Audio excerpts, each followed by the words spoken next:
Léa n'avait jamais été une enfant ordinaire. Dès son plus jeune âge, elle se distinguait par une intelligence hors du commun et une curiosité insatiable. Née dans une famille fortunée, elle était l'unique fille d'un puissant industriel et d'une mondaine influente, issue d'une lignée d'entrepreneurs prospères. Son père dirigeait un empire manufacturier centenaire, tandis que sa mère, passionnée d'art et de philanthropie, siégeait dans les conseils d'administration des plus grandes institutions culturelles. Dès l'âge de 6 ans, elle savait lire avec une aisance déconcertante et passait des heures plongées dans les grands classiques de la littérature, absorbant chaque mot avec avidité. Ses parents lui offrirent les meilleurs précepteurs et l'inscrivirent dans les écoles les plus exclusives, où elle brillait académiquement mais peinait à tisser des liens avec ses camarades. Trop mature pour les jeux enfantins, trop réservée pour s'intégrer naturellement, elle grandit dans un monde où la solitude devint sa compagne la plus fidèle. Au fil des années, elle se lia d'amitié avec un petit cercle de camarades partageant ses passions, Fanta, une pianiste prodige au regard mélancolique, et Kofi, un garçon discret qui partageait son amour des énigmes et des jeux stratégiques. Avec eux, elle connut ses premières joies de l'amitié sincère, mais aussi les déceptions et les trahisons propres à l'adolescence. L'adolescence, justement, marqua un tournant. Malgré son intelligence, Léa ressentait un vide croissant en elle. Son goût pour le savoir se mua en une quête d'expérience plus intense. Elle découvrit les frissons de la transgression, testant ses limites avec une froide curiosité. Quelques frasques marquèrent cette période, des fugues nocturnes, des expériences interdites, une fascination pour les mystères sombres de l'esprit humain. Ses notes ne chutèrent jamais, mais son comportement devint plus imprévisible, plus insaisissable. Son regard, jadis rempli d'émerveillement, s'assombrit peu à peu. Malgré ses dérives, Léa intégra un internat de renom, un lieu austère perché en pleine campagne, réputé pour son excellence mais aussi pour sa discipline stricte. Ses parents, espérant qu'un cadre rigoureux canaliserait son potentiel, la convainquirent d'accepter cette opportunité. Elle n'opposa aucune résistance. En vérité, une part d'elle aspirait à cette nouveauté, à ce défi. Dès son arrivée, une étrange atmosphère s'abattit sur elle. Léa ne se souvenait pas avoir jamais ressenti une telle appréhension. En passant sous le grand portail en fer forgé de l'Institut Saint-Cocody, elle sentit un frisson remonter le long de sa colonne vertébrale. L'établissement, perdu au milieu d'une forêt dense, semblait hors du temps. Le bâtiment était imposant, d'une architecture froide et dépassée, aux couloirs interminables faiblement éclairés par des lampes grésillantes. Léa sentit immédiatement un poids invisible s'insinuer en elle. Ses parents, qui l'avaient envoyée ici après avoir remarqué ses comportements de plus en plus imprévisibles, crise de colère inexpliquée, fugue nocturne, fascination pour les histoires macabres. Ils espéraient que la rigueur de cet internat ramènerait leur fille sur le droit chemin. Elle s'efforça de rationaliser son malaise. C'était une école prestigieuse, reconnue pour ses résultats exceptionnels et sa discipline stricte. Ses parents avaient insisté pour qu'elle y soit admise, espérant que le cadre rigoureux endiguerait ses accès de rébellion et sa fascination pour les sorties mondaines. Ils avaient utilisé leur influence pour contourner certains critères de l'admission, comme la discipline, la bonne conduite et autres, assurant ainsi une place à leur fille. Obtenir une bourse relevait officiellement de l'exploit, mais Léa savait que malgré son excellence, ce n'était pas uniquement son mérite qui l'avait menée ici. Pourtant, quelque chose clochait. Ne pose pas trop de questions, sinon tu disparaîtras. Elle sursauta. Une voix murmurait à son oreille. Lorsqu'elle se retourna, elle aperçut une élève au visage fermé qui s'éloignait rapidement. Léa sentit son cœur s'accélérer. Elle voulait lui demander ce qu'elle voulait dire, mais déjà, un surveillant approchait d'un pas sec. « Mademoiselle Kwasi ? Venez, je vais vous montrer votre dortoir. » Léa hocha la tête et suivit le surveillant à travers les couloirs froids et immenses. Le parquet grinçait sous leurs pas, chaque bruit résonnant étrangement dans l'atmosphère pesante. Les murs, d'un gris terne, étaient ponctués de portraits austères de directeurs passés, leurs regards sévères semblant juger chaque élève qui osait croiser leur chemin. De lourds chandeliers suspendus au plafond diffusaient une lumière vacillante, projetant des ombres inquiétantes le long des couloirs interminables. L'air était chargé d'une odeur de cire et de vieux papier, un parfum de solitude et de règles inflexibles. La première semaine fut une épreuve. Les élèves évitaient soigneusement de parler après 22 heures. Ils prenaient leur repas en silence, baissant les yeux lorsqu'un surveillant passait à proximité. Mais le plus étrange, c'était l'aile nord. Toujours verrouillée, et pourtant, certaines nuits, Léa croyait entendre des bruits étouffés en provenance de cette partie de l'internat. Des murmures, des grattements, une impression de présence invisible. Des rumeurs circulaient parmi les élèves les plus anciennes. Certaines affirmaient qu'un groupe d'élèves avait tenté d'explorer l'aile nord il y a plusieurs années et n'en était jamais ressorti. D'autres parlaient d'une pensionnaire devenue folle, enfermée à jamais dans une pièce dont la porte était scellée. Une légende encore plus sinistre racontait que l'aile nord abritait d'anciens cachots, où les élèves récalcitrants étaient envoyés et qu'on n'en parlait plus jamais. Léa frissonna en repensant aux histoires qu'elle avait entendues à voix basse dans les couloirs. Étaient-ce seulement des rumeurs, ou une vérité bien plus terrible qu'on cherchait à dissimuler? Un soir, alors qu'elle était seule dans la bibliothèque, plongée dans le silence oppressant du lieu, elle tomba sur un vieux journal intime caché derrière une rangée de livres poussiéreux. La couverture était abîmée, marquée de taches sombres et de griffures inquiétantes, comme si quelqu'un avait tenté de l'arracher de l'histoire elle-même. Un léger frisson la parcourut tandis qu'elle effleurait la reliure craquelée. Elle déchiffra le nom inscrit à l'intérieur, Konéaya. Une vague d'angoisse s'empara d'elle, comme si ce simple nom portait en lui un secret interdit. Elle n'avait jamais entendu ce nom. Mais en feuilletant les premières pages, elle comprit. Aya était une ancienne élève, qui avait disparu un an plus tôt. Son nom revenait parfois dans les conversations murmurées entre élèves, accompagnées de regards inquiets. Selon certaines rumeurs, Aya était brillante mais trop curieuse. Elle posait trop de questions sur l'administration de l'internat, s'intéressait de près aux règles étranges qui semblaient évoluer sans logique. On disait qu'elle avait été envoyée ici après un scandale impliquant sa famille, que son père, un homme politique influent, voulait l'éloigner d'un secret gênant. Elle n'était pas du genre à obéir aveuglément. Plusieurs élèves se souvenaient de ses altercations avec les surveillants, de ses absences inexpliquées en cours, de ses carnets remplis de notes sur l'internat.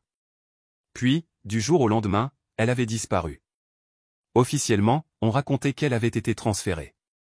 Officieusement, personne n'y croyait. Son nom avait été rayé des registres, son ancien l'y attribué à une autre. Comme si elle n'avait jamais existé. Si quelqu'un trouve ce carnet, je vous en prie, fuyez. L'institut n'est pas une école. C'est un piège. Ils choisissent des élèves. Ils les brisent. Personne ne sait où ils finissent. Léa referma précipitamment le carnet, son souffle court. Quelque chose lui disait qu'elle venait de commettre une grave erreur. Un courant d'air glacial sembla traverser la pièce, faisant vaciller l'éclairage des lampes. Un bruit indistinct résonna dans le silence, un grattement, lointain, insistant. Son cœur se mit à battre plus vite. Avait-elle imaginé cette voix chuchotée derrière elle? Était-ce son propre reflet dans la vitre poussiéreuse qui venait de bouger, ou autre chose? Elle n'avait jamais ressenti une telle tension dans un établissement scolaire. Dès la première semaine, elle comprit que Saint-Cocody n'était pas un internat ordinaire. Chaque élève semblait suivre un code tacite de conduite, une mécanique bien huilée par la peur. Les règles étaient omniprésentes. À 22 heures précises, le silence devait régner dans les dortoirs. Les retardataires s'exposaient à des corrections, une menace suffisamment vague pour être terrifiante. Pire encore, l'aile nord était formellement interdite. Une fois, Léa avait surpris une élève hésitante devant une porte entrebâillée menant à cette zone. Une main puissante l'avait agrippée par l'épaule, et la surveillante l'avait entraînée sans un mot. Elle n'avait jamais revu cet élève depuis. Les surveillants ressemblaient davantage à des gardiens de prison qu'à des éducateurs. Leur regard scrutait les élèves avec une froideur mécanique. Certaines chuchotaient qu'elles pratiquaient des corrections spéciales pour les plus récalcitrantes. Une rumeur glaçante parlait d'une pièce en sous-sol où les cris étaient étouffés par des murs épais. Plus troublant encore, certaines personnes semblaient intouchables. Un groupe d'élèves appelés, les élus, se comportait avec une arrogance troublante. Elles étaient toujours impeccablement habillées, marchaient avec une confiance insolente, et bénéficiaient d'un traitement de faveur évident. Leur chef, une certaine Victorine, avait le regard perçant et une attitude condescendante. Léa sentait que leur pouvoir ne se limitait pas à des passe-droits scolaires. Un jour, se rappelant du carnet laissé par cette ancienne élève Aya dans la bibliothèque et qu'elle avait pris et gardé, elle alla le revoir et feuilletait les pages. Chaque page décrivait les agissements d'une société secrète au sein de l'internat. La jeune fille y racontait son propre calvaire, les persécutions, les nuits sans sommeil à écouter des bruits étranges derrière sa porte. Elle parlait aussi des élus, mentionnant leurs rituels cruels et les disparitions des élèves qui tentaient de s'opposer à eux. Léa tomba sur une liste de noms. Certains étaient rayés. Tous correspondaient à des élèves récemment transférés ou ayant fugué. La mention disparue était souvent écrite à la hâte à côté des noms barrés. Elle sentit un frisson lui parcourir l'échine. Officiellement, l'internat parlait de changement d'établissement ou de retour en famille. Mais en réalité, personne n'avait eu de nouvelles de ses élèves.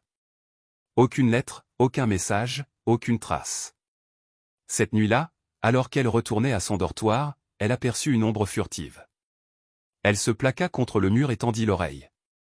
Une voix chuchotait des paroles incompréhensibles. Une silhouette d'élève se dirigea vers l'aile nord, et la porte interdite s'ouvrit d'elle-même. Terrorisée mais fascinée, Léa hésita à la suivre. Mais un bruit de pas dans le couloir la força à se fondre dans l'ombre. Une surveillante passa lentement, ses clés tintant à sa ceinture. Lorsqu'elle fut hors de vue, la porte de l'aile nord s'était refermée. L'élève n'était plus là. Léa décida d'approcher discrètement une fille de sa classe, Maria, qui semblait en savoir plus qu'elle ne la montrait. D'abord réticente, Maria finit par lâcher une information troublante.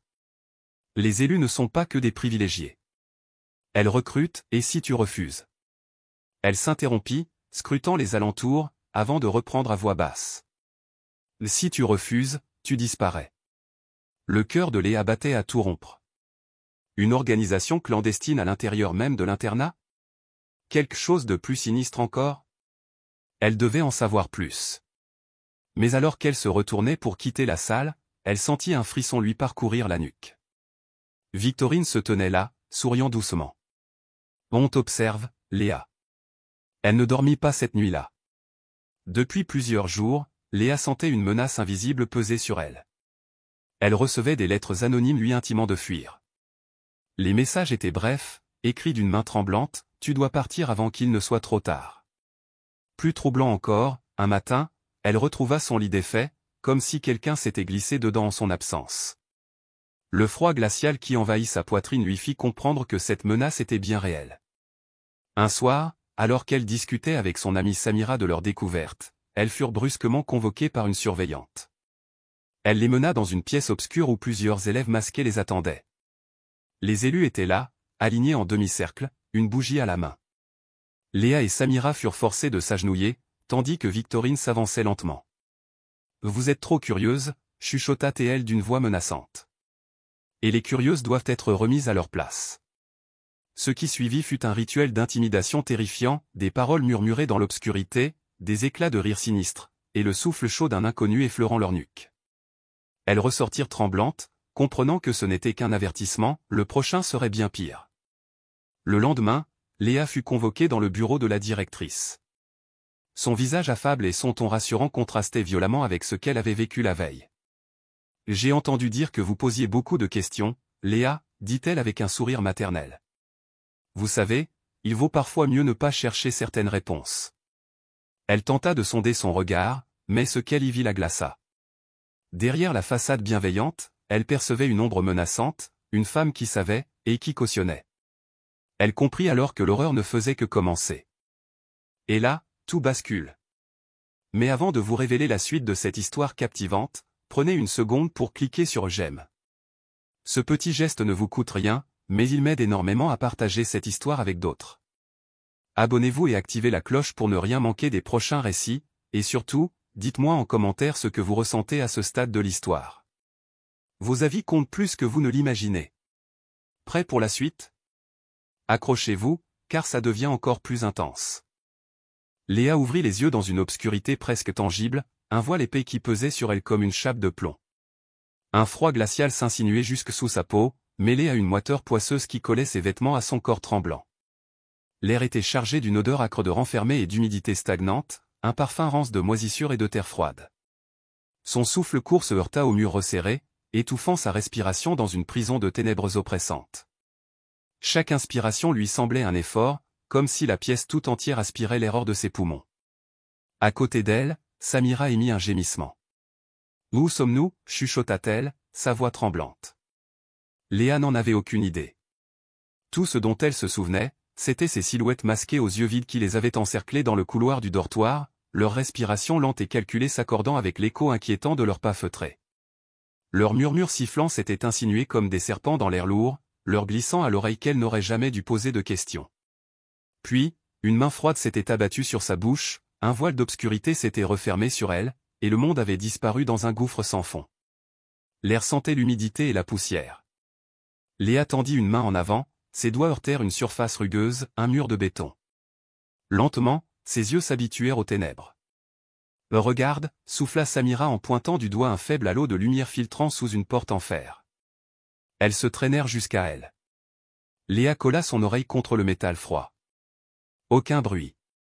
Un frisson lui parcourut l'échine lorsqu'elle aperçut, dans un coin de la pièce, une étagère branlante à moitié dévorée par l'humidité, couverte de toiles d'araignée qui frémirent à son approche. Un ruisseau noirâtre serpentait sous les étagères, imprégnant l'air d'une odeur de pourriture stagnante. Elle hésita, puis tendit une main tremblante vers l'un des dossiers aux couvertures gondolées, son pouce effleurant une moisissure poisseuse. Une épaisse couche de poussière s'envola alors qu'elle soufflait dessus, révélant, griffonnée en lettres hésitantes au feutre noir, une inscription sinistre, expérience comportementale, K14. Son cœur se mit à battre plus vite, chaque pulsation résonnant dans le silence oppressant de la pièce. Samira, les yeux agrandis par l'angoisse, ouvrit un classeur rempli de photos jaunies par le temps, leurs bords écornés trahissant une manipulation fréquente. Les visages d'élèves qui s'y succédaient étaient marqués par une souffrance indicible, des expressions figées dans une grimace de douleur ou d'effroi. Certaines têtes étaient baissées, les yeux rougis par les larmes, d'autres, figées dans des cris muets, semblaient supplier un bourreau invisible. Des ombres allongées striaient certaines images, comme si elles avaient été prises sous une lumière crue, révélant le contour d'instruments aux formes inquiétantes en arrière-plan. Une sensation de nausée monta en Samira tandis qu'elle tournait les pages d'une main tremblante, son souffle se faisant court à chaque nouvelle découverte macabre. « Oh mon Dieu !» le souffla-t-elle. Léa tourna la page et son souffle se bloqua dans sa gorge. Une image la figea sur place, Julie, une fille de leur classe, assise sur une chaise métallique, le regard vide, les bras inertes, pendant de chaque côté de son corps amaigri. Ses tempes étaient hérissées d'électrodes reliées à un appareil au bouton sinistre, ses poignets marqués par des traces d'attaches trop serrées. L'éclairage brutal projetait son ombre déformée sur le mur fissuré derrière lui, accentuant son expression absente, presque effacée. En dessous, une annotation en rouge, gribouillée d'une écriture rageuse et froide, effet secondaire observé, perte de mémoire, obéissance forcée, dissociation. Léa sentit ses doigts trembler. Ce n'était plus simplement des rumeurs ou des soupçons. C'était la preuve indéniable d'un cauchemar bien réel. La réalité la frappa de plein fouet. Les élus n'étaient pas des préfets, ni des élèves modèles. Elles étaient les rouages silencieux d'un système abominable, des marionnettistes invisibles tirant les ficelles d'un jeu cruel. Choisies dès leur plus jeune âge, formatées à obéir sans poser de questions, elles endossaient le rôle d'exécuteurs implacables d'un rituel ancestral visant à désigner des boucs émissaires. Chaque année, dans l'ombre des couloirs, une sélection impitoyable était orchestrée. Certaines élèves, trop curieuses, trop rebelles ou simplement trop faibles, étaient marquées. Celles-là devenaient des cibles, des victimes sacrifiées sur l'autel du contrôle et de la terreur. Les élus s'assuraient de briser toute velléité de résistance, usant d'humiliation, de punitions insidieuses et de manipulations psychologiques si subtiles que les victimes elles-mêmes finissaient par douter de leur propre réalité. Léa sentit son estomac se nouer. Ce n'était pas une simple mécanique de domination. C'était un engrenage monstrueux, perfectionné au fil des générations sous le regard complaisant de l'administration. Un jeu froid et méthodique dont le seul but était d'entretenir un climat de peur et de soumission absolue. Léa attrapa un enregistreur parmi la pile d'appareils et appuya sur lecture. Une voix détachée s'éleva. Sujet 18 à résister aux premières phases. Intensification du protocole recommandé. La peur doit être un outil de régulation pour éviter toute révolte. L'administration approuve la poursuite des expériences. Le sang de Léa se glaça.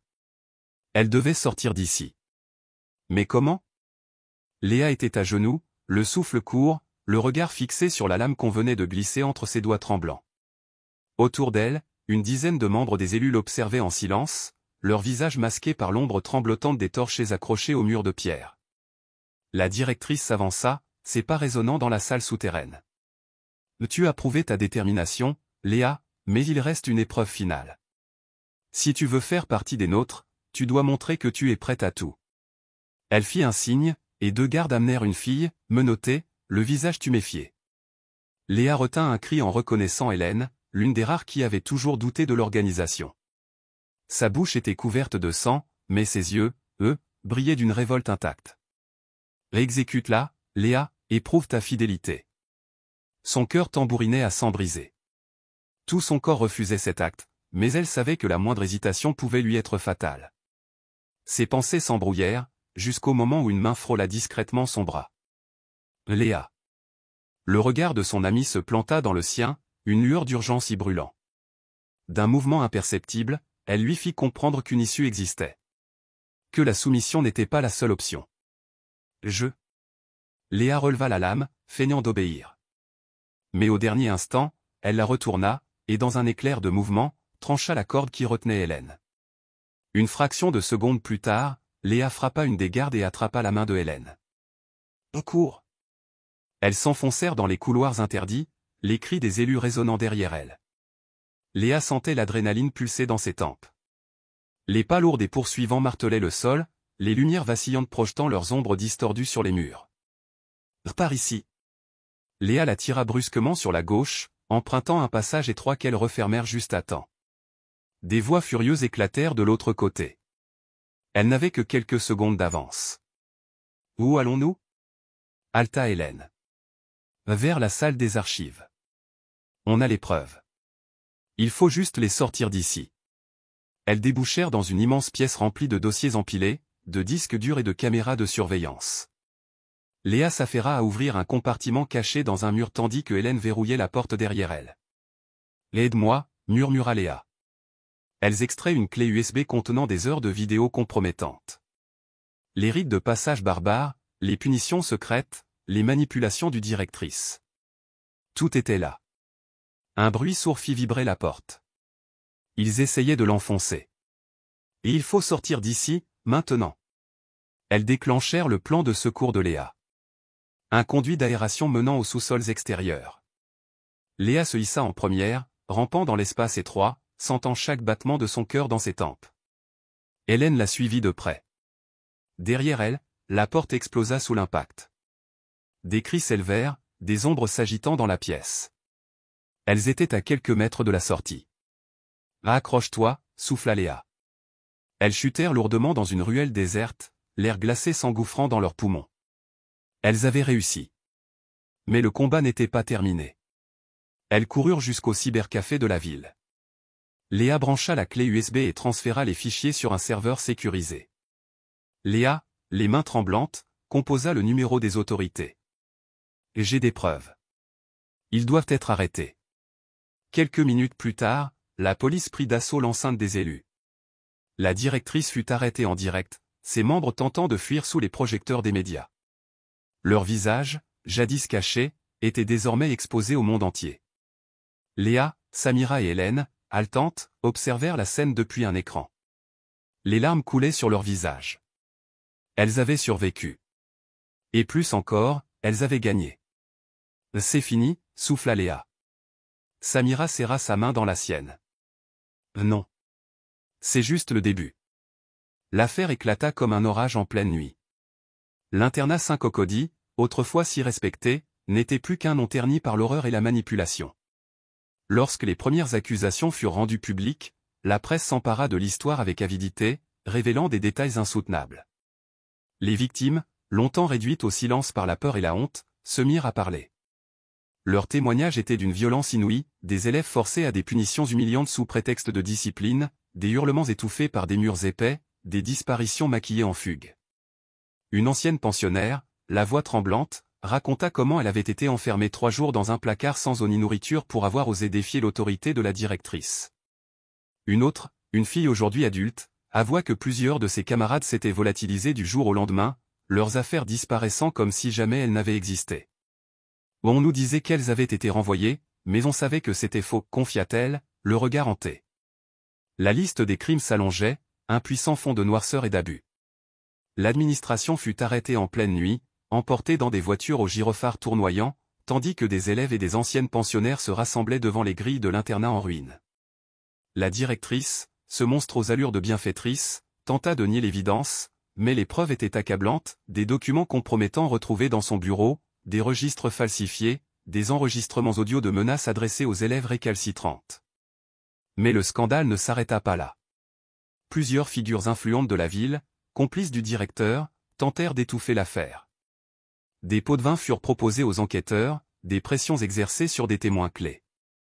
Cependant, la police, sous le regard scrutateur des médias, refusa de céder. Une tentative d'altération des preuves fut même déjouée par un inspecteur déterminé, qui révéla une lettre où un notable offrait une somme exorbitante pour faire disparaître certains dossiers. Finalement, l'ensemble du réseau fut démantelé, et ses membres traînés devant la justice. L'internat fut fermé définitivement, condamné à l'abandon, comme une cicatrice béante sur le visage de la ville. Léa, quant à elle, était libre. Mais à quel prix? Les jours suivant son départ de Saint-Cocody, elle erra dans un état second, incapable de discerner le rêve de la réalité. Son corps était hors de danger, mais son esprit restait prisonnier des couloirs sombres et des murmures oppressants de l'internat. Chaque nuit, elle se réveillait en sueur, les draps trempés, ses cris étouffés dans l'oreiller. Elle voyait la directrice, son ombre se faufiler sous la porte, ses yeux brillant d'une lueur malsaine. Parfois, elle revoyait ses camarades, mais leur visage était flou, déformé par la douleur, leur bouche béante hurlant son nom sans un son.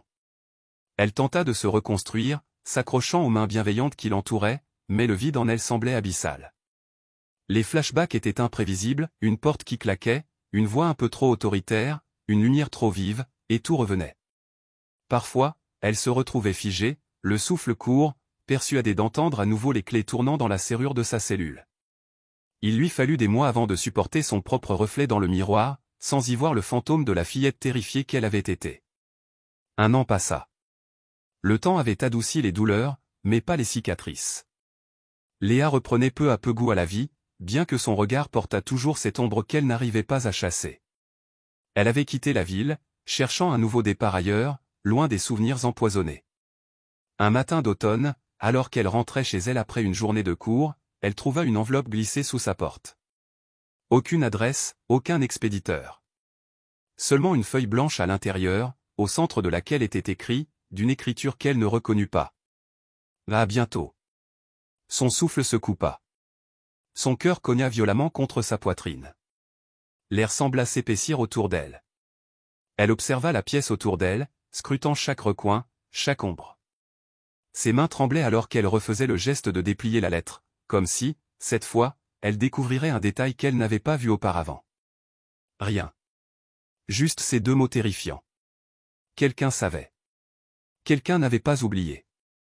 Le cauchemar n'était peut-être pas terminé. Si cette histoire vous a ému, montrez-le en cliquant sur j'aime. Ce simple geste ne vous coûte rien, mais il m'aide énormément à la faire découvrir à d'autres. Abonnez-vous et activez la cloche pour ne rien rater des prochaines histoires inspirantes. Et surtout, dites-moi en commentaire ce qui vous a marqué dans cette histoire, vos avis comptent et j'ai hâte de vous lire. Merci pour votre soutien et à très vite pour une nouvelle aventure captivante.